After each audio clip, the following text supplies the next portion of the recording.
तो मैंने देख ली है गंगूबाई काठियावाड़ी और संजय लीला बंसाली की ये एक और फ़िल्म है जो मैंने आई थिंक ये उनकी चौथी या पांचवी फ़िल्म है। मैंने उनकी हर फ़िल्म नहीं देखी है। पहला सबसे पहले तो मैं इस फ़िल्म की जो एक अच्छी बात है वो कह दूं कि अ, ये शायद आलिया भट्ट ने अब तक उनका जो भी करियर रहा है, शायद 8 9 10 साल का, उसमें ये उनकी शायद सबसे सिंसियर और शायद सबसे बेहतरीन परफॉर्मेंस है। लेकिन और उनकी ये जो परफॉर्मेंस है वो उन्होंने इतनी सिंसियरली की है कि बहुत सारी इस फिल्म की कमियों को वो कवर कर लेती हैं। दूसरी जो इस फ़िल्म की एक स्टैंड आउट अच्छी बात है वो ये है कि कुछ सीन्स और कुछ डायलॉग्स बहुत ही अच्छे लिखे गए हैं, मतलब वो आपको याद रह जाएंगे। मेरा फेवरेट सीन वो है जब एक ये जो लड़की है कामाटीपुरा में, ये गंगू के पास आती है कि मुझे अपने बाप को चिट्ठी लिखनी है। और जब गंगू वो चिट्ठी लिखना शुरू करती है तो एक लाइन तो वो लड़की बोलती है और उसके बाद आसपास बैठी हुई वो 8 10 लड़कियां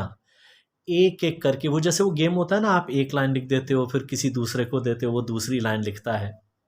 वैसा डिसजॉइंटेड नहीं, क्योंकि जो दूसरी लाइन लिखता है उसको ये नहीं पता होता कि पहले वाले ने क्या लिखा है, वो गेम नहीं, लेकिन कुछ कुछ उससे इंस्पायर्ड ये एक सीन था कि कैसे वो हर एक लड़की जो उस कमरे में बैठी है वो अपने दर्द की अगली एक लाइन, जैसे पिताजी, आशा करती हूँ आपने मुझे माफ़ कर दिया होगा। फिर एक दूसरी लड़की बोल देती है कि काश घर से भागने से पहले मैंने एक बार आपसे बात कर ली होती। वो जो सीन है ना वो बहुत ड्रामेटिकली नहीं लिखा गया, लेकिन आपको थोड़ा अंदर से वो झकझोरता है, आपको बुरा लगता है बहुत उन लड़कियों के लिए। और जो एंड में जो आलिया भट्ट की स्पीच है, गंगूबाई की जो स्पीच है, जो ट्रेलर में थोड़ी बहुत आपने देख ली होगी, बहुत ही अच्छे अच्छे डायलॉग्स के साथ, अपनी ही मजबूरी के ऊपर हंसने वाली लाइनों के साथ कि कुमारी आपने छोड़ा नहीं और श्रीमती किसी ने बनने नहीं दिया, उस टाइप की, अपने ऊपर हंसना और कहीं ना कहीं उस समाज के ऊपर भी हंसना, ये कुछ हैं अच्छी चीज़ें। लेकिन अब मैं आता हूँ उन्हीं बातों पर कि ये जो हमारे बॉलीवुड के ये जो डायरेक्टर हैं, यार इन्हें कौन कह मरता है कि गुरु तूने अगर 2.5 घंटे से छोटी फिल्म बनाई या तूने 1.25 2 घंटे से पहले छोटी फिल्म बना दी, तो जो भी उनका बिलीफ है 72 हूरों वाला या स्वर्गलोक की अप्सराओं वाला,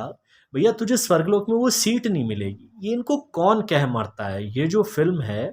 इसकी जो कहानी और स्क्रीन प्ले है वो 1.5 घंटा 1.25 घंटे के ऊपर की पिक्चर का नहीं है, और वही संजय लीला बंसाली साहब ने 2 घंटे 36 मिनट की फिल्म बना डाली। इंटरवल के बाद की जो फ़िल्म है वो इतना घिसटती है, इतना धीरे-धीरे चलती है कि जो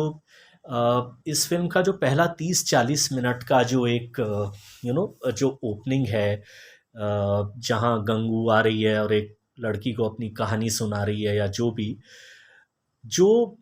जिस ढंग से प्रेज़ेंट किया गया है कि कैसे लड़कियाँ उस कामाटीपुरा में फँस जाती हैं, लगभग सबकी एक जैसी कहानी है, लगभग सबकी एक जैसी सिचुएशंस हैं। वो थोड़ा बहुत जो उठ के आता है फिर वो बार-बार रिपीटेटिव होने लगता है, वो बार-बार रिपीटेटिव होने लगता है। और मतलब वही बात कि यार आप बनाओ ना, आज पब्लिक इतनी मैच्योर है, आप हिम्मत दिखाओ कि हम 90 मिनट की फ़िल्म बनाएँगे, उसमें तो खर्चा भी कम होगा, उसका और बड़ी हिट होने का चांस ज़्यादा होगा। तो लेकिन क्योंकि गेम वही है कि भाई पहले 3 दिन में बकरे आ गए, 60 करोड़ का इनिशियल आ गया है, पिक्चर सुपर हिट है। ये ढिकानी चोपड़ा की जो इससे पहली फ़िल्म आई थी हम्बा डुम्बा डॉट कॉम, उसने 3 दिन में सिर्फ 5 करोड़ कमाया था, इसने 9 करोड़ कमाया है, देयरफॉर ये एक और भी महान फिल्म है। ये जो इस टाइप की बेहूदगियाँ आ गई हैं सोशल मीडिया वगैरह पे, जहाँ एक फैंस की फौज भी रेडी रहती है कि यही है अगली शोले बोलने के लिए, तो ठीक है वो शोर मच रहा है इस फिल्म के लिए। लेकिन अगर संजय लीला बंसाली खुद ईमानदारी से सोचेंगे तो उन्होंने कम से कम 1 घंटा ज़्यादा लंबी पिक्चर बनाई है। इसके अलावा मेरी नज़रों में इस फ़िल्म की जो सबसे बड़ी हार है, जो सबसे बड़ी हार है, आपने पूरी फ़िल्म बनाई कि कैसे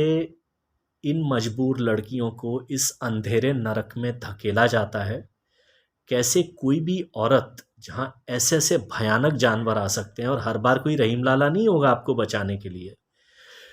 वो उनके साथ क्या-क्या करते हैं वो आप देख लीजिए, वो स्पॉइलर हो जाएगा। तो आपने पूरा एक बिल्डअप लिया कि ये कितना अनफेयर सिस्टम है और कैसे जवाहरलाल नेहरू जैसे महान प्रचंड नेता भी इन चीज़ों को रोकने में नाकामयाब रहे, क्योंकि उन्हीं की प्रधानमंत्रीशिप में तो ये सब डेवलप हो गया।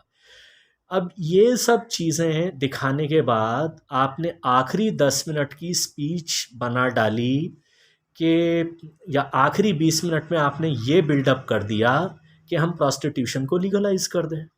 देखिए, ये मान लिया कि ये इस दुनिया का सबसे पुराना प्रोफेशन है, किस लिए शायद उल्लू के पट मतलब सॉरी मेरा एक वो है कि मैं गालियाँ यूज़ नहीं करूँगा, लेकिन ऐसे मर्दों की वजह से ही तो ऐसी औरतें हैं। कहानी तो मर्दों से ही शुरू हुई ना, तो आपने इतना सब बना के, इतना बड़ा बिल्डअप लेके आखिरी 20 मिनट पे आप प्रोस्टिट्यूशन के लीगलाइजेशन वाली बातें करने लगे। आपने जो सारा अगर आप थोड़े से ज़्यादा सोचने वाले आदमी नहीं हो तो जो आखिरी 10 मिनट का जो भाषण है ना आलिया भट्ट का, वो इतना तीखा लिखा गया है कि लोग उस तरफ झुकेंगे। और यही मुझे लगता है कि एक बहुत बड़ी गैर जिम्मेदारी थी संजय लीला बंसाली की तरफ से। ठीक है, ये डिमांड दुनिया में जगह जगह है कि इस प्रोस्टिट्यूशन को आप लीगलाइज करो, लेकिन कर लें अगर, तो हम में से कितने अपने घर की औरतों को इस करियर को लेने के लिए इनकरेज करेंगे? ये मेरा सवाल है कि अगर हिंदुस्तान में भगवान ना करे वो नरक वाला दिन आए कि प्रोस्टिट्यूशन लीगलाइज हो गया, तो हम में से कितने अपनी जान पहचान की अपनी घर की लेडीज़ को कहेंगे this is a beautiful career, इसमें बहुत ग्रोथ है, बहुत पैसा है, ले लीजिए। You know so so this is my whole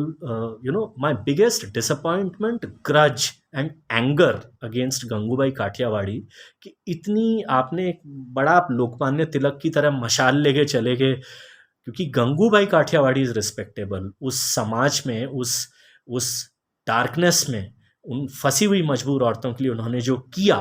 मतलब नरक को ही स्वर्ग बनाया उन्होंने। लेकिन ये जो फिल्म है,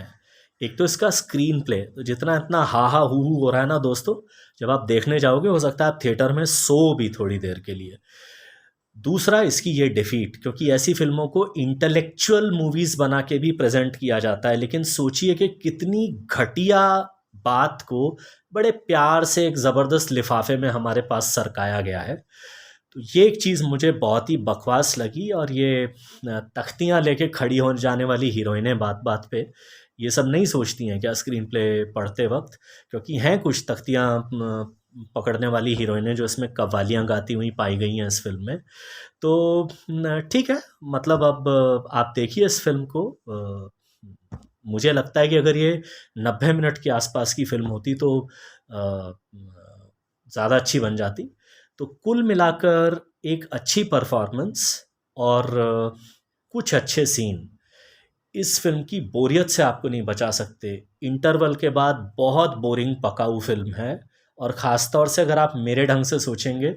तो एक बहुत ही गलत स्टैंड ये फिल्म अपने एंड में लेती है। सिर्फ आलिया भट्ट की परफॉर्मेंस के लिए और पहले 30-40 मिनट के लिए इस फिल्म को मेरी तरफ से 1 स्टार।